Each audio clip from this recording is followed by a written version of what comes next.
Hello, everybody, and welcome back to ZakIsCinema. Yes, welcome home. If you find yourself just in a position where you're struggling to find anybody to talk to about all the new movies that you're watching in theaters, and anytime you bring it up, people just ask when it's coming out on streaming, and you're like, well, it's out in theaters now, and I just saw it, and now I can't talk to you about it. Well, don't you worry, buddy, because now we have each other to talk about new movies with. So yeah, today we are going to be reviewing and discussing the new movie called Weapons, which came out in 2025. When a group of children mysteriously vanish from a quiet suburban neighborhood at exactly 2:17 a.m., the lives of their families unravel into a surreal nightmare of grief, paranoia, and buried secrets. So as we hop into the review for Weapons, I was definitely really looking forward to this movie, not only just because of the director attached, which is Zachary Kreger. He did Barbarian a couple years ago, one of my favorite movies from that year, and I would consider one of my favorite all-time horror movies as well. I absolutely love that movie, so I was just dying with anticipation just to see what he would do next here. And even if Zach Kreger wasn't attached to this movie, I feel like I'd be very interested in it, just given the premise alone, which seemed so exciting and intriguing. I think for this movie, I really only watched the initial teaser, and that was enough to hook me. So yeah, it was just one of those movies where as soon as I heard the premise, saw the teaser, I'm like, okay, I'm in. You don't need to show me or tell me anything else. So yeah, that was kind of my anticipation going in. Now, before we hop into the review section, I do just kind of want to preface this that I was hoping to do some sort of spoiler discussion review for this movie. However, I think just to do this movie justice, I really need to see it again to really delve into spoilers or specific things. So to me, I almost didn't even make a video on this because I find it kind of difficult to talk about. Just some movies hit me in a certain way where I'm like, okay, before I start talking about this, I really need to see this again to really solidify how I feel about this. But I got enough out of my first viewing that I could do kind of a spoiler-free video, but I will be going into some specifics, just talking about themes and messages that I were picking up on. So nothing that's going to spoil the ending or big reveals or anything like that. Just some specific themes and messages which I kind of wanted to make this video on. So yeah, let's jump into the review section, starting with the positives or just the things that I really enjoyed about this movie. So like we were just talking about, I absolutely adored this movie's initial inciting incident. I think it sets up a fantastic mystery for a horror movie where a whole classroom of kids in one specific elementary school and one specific classroom go running out of their homes all exactly at 2:17 a.m. and go missing, and we jump into the story about a month after this inciting incident has just happened and everybody's reactions to it. So like we were just talking about, that initial premise is so intriguing. It definitely sets up just a very interesting movie that I was excited to see. And this premise, I think, to me sets up something so captivating where even if I didn't end up liking the movie, which I did, spoilers, but even if I didn't like it, I would still power through this type of movie just to see how things play out, because I care about that initial premise, and it's a unique initial premise that I haven't really seen done before, and it was just so captivating as soon as the movie started that I'm like, okay, I'm in. No matter what happens here, I want to see how this plays out, which I think is a huge positive. And with an initial premise or inciting incident like this, I like that it sets itself up well to be just a scary movie in general, where I would in no way say this is one of the scariest movies. If anything, I think it leans more black comedy and thriller, kind of similar to Barbarian, but I think the initial premise is just enough to call this a horror movie, where if your kid goes missing and a whole classroom, just one classroom of kids go missing, except one, that premise to anybody, even ZakIsCinema here that has no kids, I'm like, holy shit. Like, if that happened in my community or town, I would feel uneasy not even having any kids. But that's scary to parents or people that are going to have kids, or people that might just be personally tied to a story like this. So I think that premise is just a universal scary incident that sets this movie up super well. I also really enjoyed how this movie was structured, where it feels very Tarantino-esque a little bit, where the movie is split up into chapters, but the chapters are following specific characters that are tied somehow to this community or directly involved in this inciting incident, showing different perspectives. And I like that it doesn't kind of jump all over the timeline. It has a pretty straight through narrative flow to it, but with one character we might get a part of their story and then jump over to another character that saw that other character maybe halfway through what we were watching in their chapter, and then it picks up maybe a little bit before, shows where those characters interacted, but then gives us the perspective of the other character. So I really enjoyed that because it felt like a bunch of mini anthology stories tied together with a narrative through line that all comes together beautifully in the end, which I think is so important when you're doing this type of anthology movie or movies split up into chapters where you want them to all culminate in the climax. And I think this movie did it very successfully here. In the movie here, I think all the acting across the board is really great. The actor who played the young boy of Alex did really good, especially towards the end when he has a lot carried on his shoulders to sell the ending and all the crazy shit going on. But for me, my favorite parts were with Julia Gardner's character and Josh Brolin. I think their chapters were the most interesting. I liked where they both ended up and how they worked together in the movie, and I just think both of their acting was incredible here. I think similar to Barbarian, like I kind of mentioned, Zach Cregger has this beautiful way of blending horror and comedy where he never loses the horror but still makes something very, very funny, which I think is just, I can't imagine. I imagine that's such a difficult balance to really do and not fully lean one way or the other. To me, I think Barbarian is, especially the first half of Barbarian, is significantly more scary and creepier than this movie, but I think this movie is funnier than Barbarian, at least to me. But still, with this movie, he never loses sight of the horrifying stuff. And I think the most impressive thing he pulled off in this movie is when me and my theater were dying of laughter, it never once took away from the intensity or creepiness factor playing out in the scene, which again, I think is just such an incredibly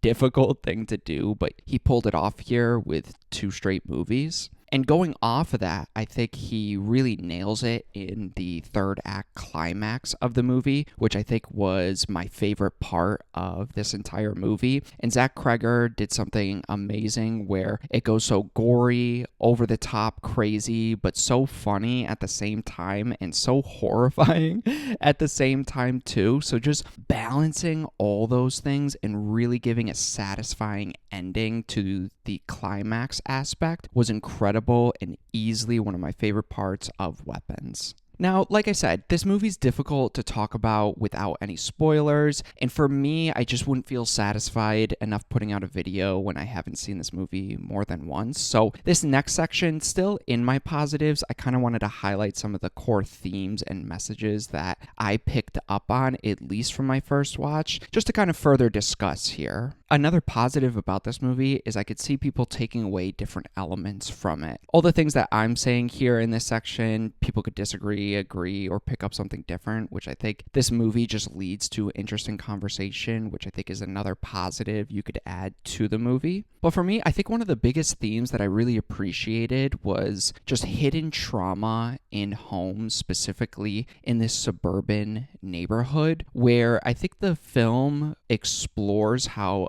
abuse, grief, and emotional violence can be deeply hidden in families' homes, where everything might seem kind of normal and people might not take those concerns or questions very seriously, but the deep-seated trauma going on in the home is something that is never shown to the outside world, which I think is just creepy. Characters live seemingly normal lives while concealing psychological damage, especially in the children's case with this case with Alex, and I think his actor does a good job at portraying that, especially at the end when the movie asks a lot from him. I also love how this movie explores isolation and silence, specifically with victims of trauma, specifically in their household. I think Alex and the writers and directors here did a good job at portraying Alex as this isolated, unable to fully communicate what's going on or be fully believed of the situation that he's in, since he's one of the last remaining kids in his classroom when all his other friends just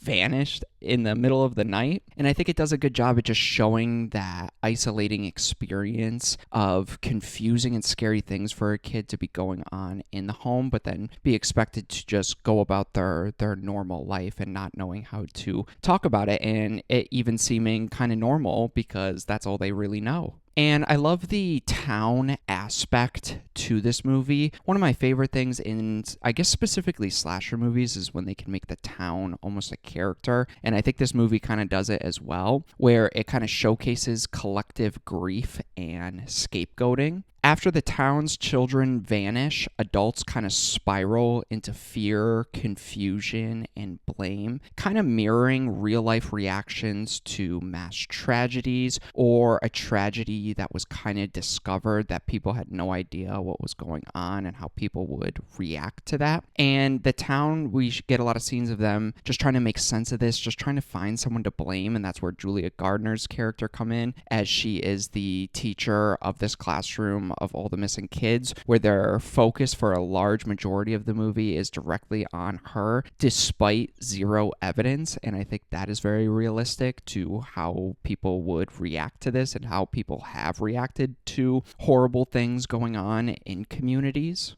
And I know before the movie came out, I feel like I saw some people wondering if this movie would kind of be an allegory or some sort of exploration of school shootings or violence in American schools. And I think I saw some people kind of saying that they picked up on it. I know there's interviews with Zach Kreger where he said that wasn't the intention, and I think he wrote this movie after one of his close friends passed away. So I don't really think that that was the message. And a lot of people were kind of pointing to when Josh Brolin kind of has this dream sequence in the movie, and above his home he sees an assault rifle in the clouds in this creepy, eerie scene of something almost bigger than him kind of floating up there, and then it has the timestamp of 2:17 on the assault rifle. I think instead of a school shooting allegory, which I think if it was going for that with that scene, it seemed a little confusing but also right on the nose, so I don't necessarily think it was really going for that. To me, I think that image kind of evokes a divine judgment or cosmic horror aspect, where something huge, unknowable, kind of beyond reason is infecting this town a little bit. And I think the timestamp on that assault rifle in this specific scene obviously represents the time all the kids left, but I think it kind of also shows the sudden rupture of innocence within this community, within this town, and the impossible attempt to solve traumatic events through logic or timestamps. And I think it's just a little bit broader of a metaphor on how tragedies seem to happen without warning or without any sort of clarity and very, very sudden. So again, I think this movie just creates a unique discussion where if somebody told me that they picked up on more that represents more an allegory towards violence in American schools, I get that. I think to me, it's more about the isolation trauma can really give, especially with kids, and how there could be scary, scary things going on in just normal, everyday homes, and the effects and impacts that have on families, and in this case, specifically kids and their communities as well. But yeah, let's jump into my mixed aspect for the movie. And like I said, I really do need to see this movie again, not only because I need to, but because I want to as well. So I think for my mix section here, I'm leaning as of right now, maybe a little bit more mixed negative. However, I could see these kind of changing or me gaining a different appreciation after a couple more watches. So first, I am going to put the pacing of the movie. This movie never made me feel bored or uninterested. I just think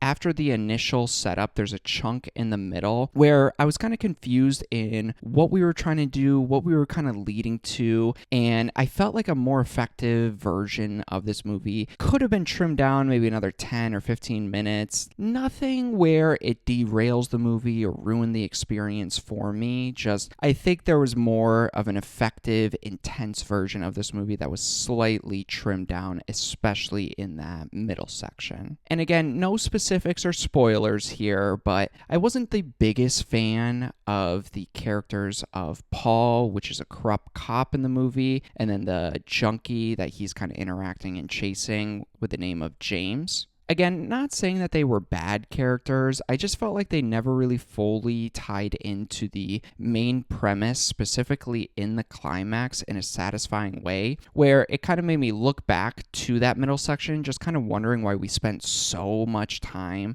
on these when their impact wasn't as significant as I really thought it was kind of leading up to. Again, nothing horrible here, it just kind of made me question some of the decisions when I was looking back on it. And I just wonder if the movie's pacing and the story would have been better served if instead of those cop characters and then the junkie character, if maybe we focused more on the community and maybe a couple more specific families directly involved in this inciting incident. And I just kind of wonder how that would play out and if it would make things maybe a little bit more interesting, especially in that middle section, at least for me. And the movie kind of starts off with a beginning narration that I thought was really interesting. It's from a kid, I believe, in the classroom, just their perspective on things. And then it bookends with that same kid giving narration. And I just feel like that narration didn't fully satisfy me in the last very wrap up, the last couple seconds, specifically with Julia Gardner's character, as she is one of the main characters in this movie and facing a lot of scrutiny from her community, that I thought her character really needed a bigger redemptive arc and a fully satisfying conclusion, where I was just kind of left like, oh, okay, I get it,